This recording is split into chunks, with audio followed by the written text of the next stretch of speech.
Okay, here's the thing. You know how I hate Phil Dunphy more than almost any other character basically on any TV show ever, and then people go, oh my god, you hate Phil Dunphy more than any other character ever on basically any TV show ever? That's insane. How can you hate them more than anyone else? And the answer is simple, and I'm actually going to answer it via my hatred of a different character, which is Ross Geller, okay? I hate Ross Geller. I hate Ross Geller as much, if not more, than I hate Phil Dunphy. When I say I hate Phil Dunphy because he's a terrible husband, he's a terrible father, and he's also a terrible person because he pretends to be such a good husband and father while actively ignoring his family unless it's, like, suitable for him to pay attention to them.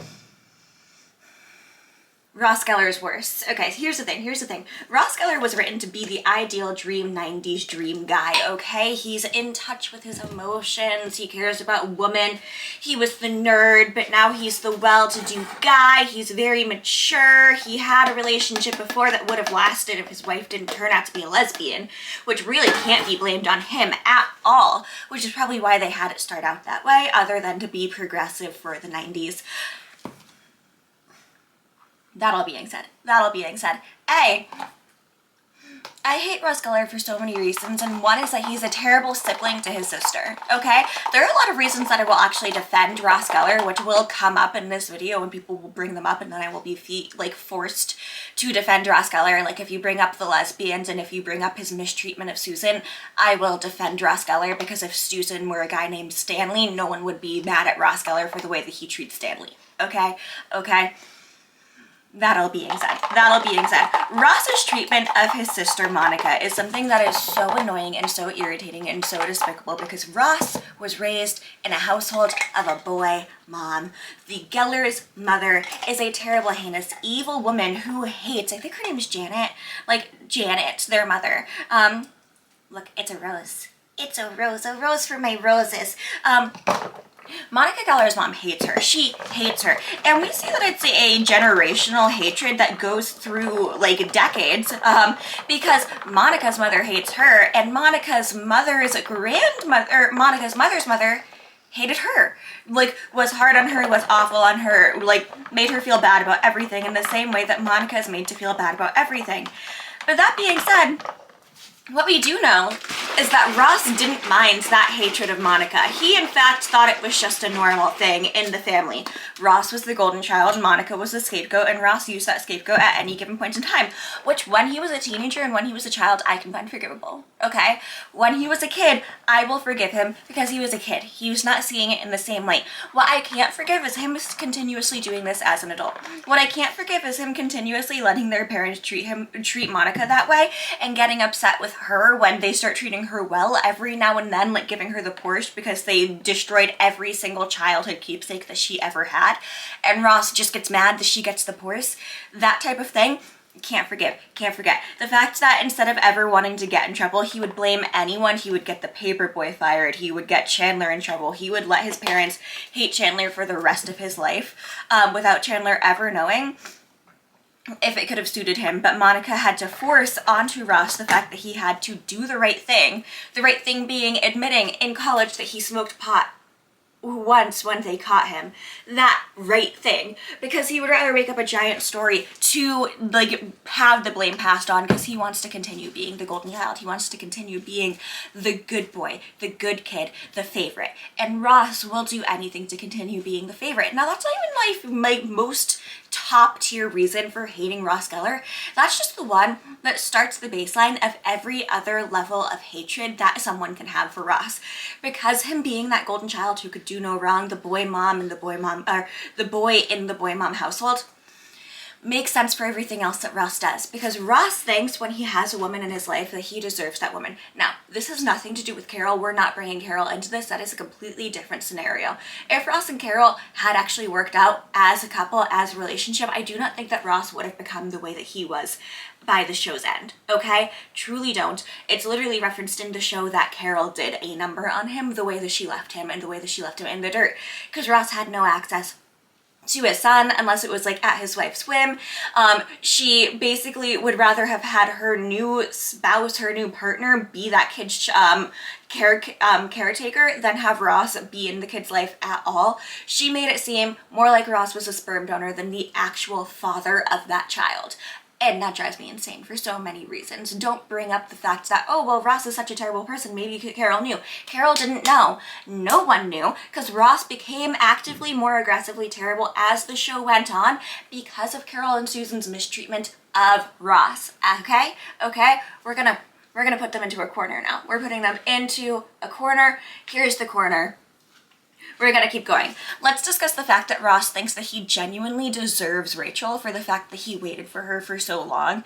But also he never actually waits for her when it's actually gonna work, okay? Once Ross gets Rachel, he starts mistreating Rachel in the same way that he would have mistreated any other girl that he probably would have dated after, and did.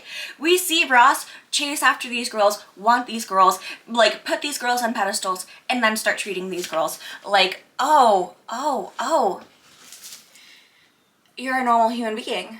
You're not the girl who's like the dream of my dreams. You're a normal human being. That's so crazy. That's so weird. And he does it especially with Rachel, because Rachel's the girl that he put on the pedestal in high school that he never thought he had a chance with.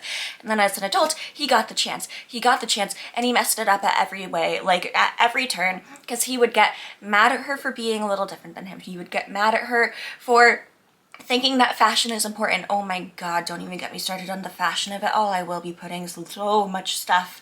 We'll do a fashion video. We'll do a fashion video. I've talked about all of this before. But the thing that makes me most irritated and frustrated with Ross is that he continuously thinks that he can do better than these girls. And the reason that he thinks that he can do better, once he's divorced, once he realizes that he's going on, he didn't think he could do better than Carol, okay? He didn't think he could do better. He never tried to do better with Carol. Carol was his first. He thought Carol was going to be his last. Once he starts going on, once he starts moving forward, that's where things change. That's where things come forward, because once he realizes that he could maybe potentially possibly get his dream girl from high school, that's where the boy mom mindset comes back in, okay? He's the golden child in a household where people tell him that he could do no wrong, that he is perfect, that he is delightful, that everything that he touches turns to gold. He is Midas, but it's not a curse, okay? So he gets Rachel, and he thinks, wow, I got Rachel. Wow, I should probably think about whether or not Rachel deserves me. Because, like, Rachel isn't that smart. She's just a waitress. She has no life skills. I could probably do better than Rachel. So he writes it all down on a list, which is a despicable thing for a completely different reason, which is that if you're going to list the reasons why you do and don't want to be with someone, don't write it down where that person can find it. Don't put it on a computer and then print it. That's the stupidest thing I've ever heard, but also very, very 90s. Very 90s, I just got my first computer, must try using this computer, 90s style mindset, okay? I used to wake up at 6 in the morning just to play solitaire in my computer that wasn't even, like, accessed to the internet yet. It was a different time. It was a different time. It was a different world.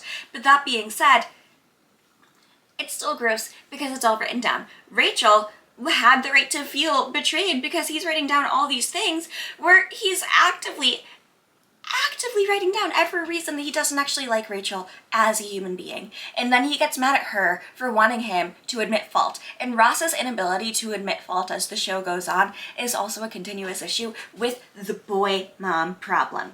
Because Janet Geller? I think her name's Janet. I don't know.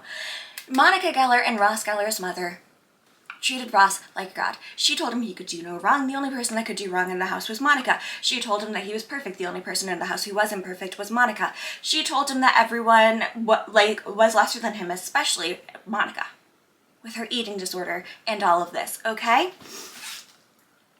And Ross believed it, because what was Ross gonna do? Not believe that he's a perfect human being who deserves everything, who deserves everyone, who deserves nothing but the best in life? Of course he's gonna believe it, which is why being a boy mom, specifically a mom to a boy who thinks that her boy is the most perfect iteration of humanity possible, is such a dangerous thing, because it creates boys like Ross Geller who then go off into the world and start thinking that not only do they deserve greatness in the woman that they have, but in everything that they have. They think that they can do no wrong. They are unable to admit fault. They are unable to admit that they've ever done anything wrong ever in their lives. And I know that's the same as not being able to admit fault, but you know what I mean. They're unable to think that they could ever deserve anything less than the absolute best thing possible in life, even if they know that sometimes they kind of fucking suck. Even if they know that someone is technically out of their league. They don't think anyone can be out of their league because they're this perfect person because their mommy told them so. And so my hatred of Ross Geller actually stems from his mother. It does, but my hatred of Ross Geller also stems from the fact that he was given every opportunity to grow through the show. Like, his trust issues because of the whole Carol Susan thing, completely understandable. The fact that he was never able to work through them in any of his relationships, to the point that that's what always came between his relationships with anyone, is exhausting. And when someone tries to talk shit about Rachel also coming between his relationships because she was selfish, I will punch you in the face. I will come through the camera and I will punch you in the face because that's the stupidest thing I've ever heard. Okay, thank you. More on this later. Also, I can do a compare and contrast of Phil Dunphy if you want with Ross Geller. I think it would be fun. Okay, bye!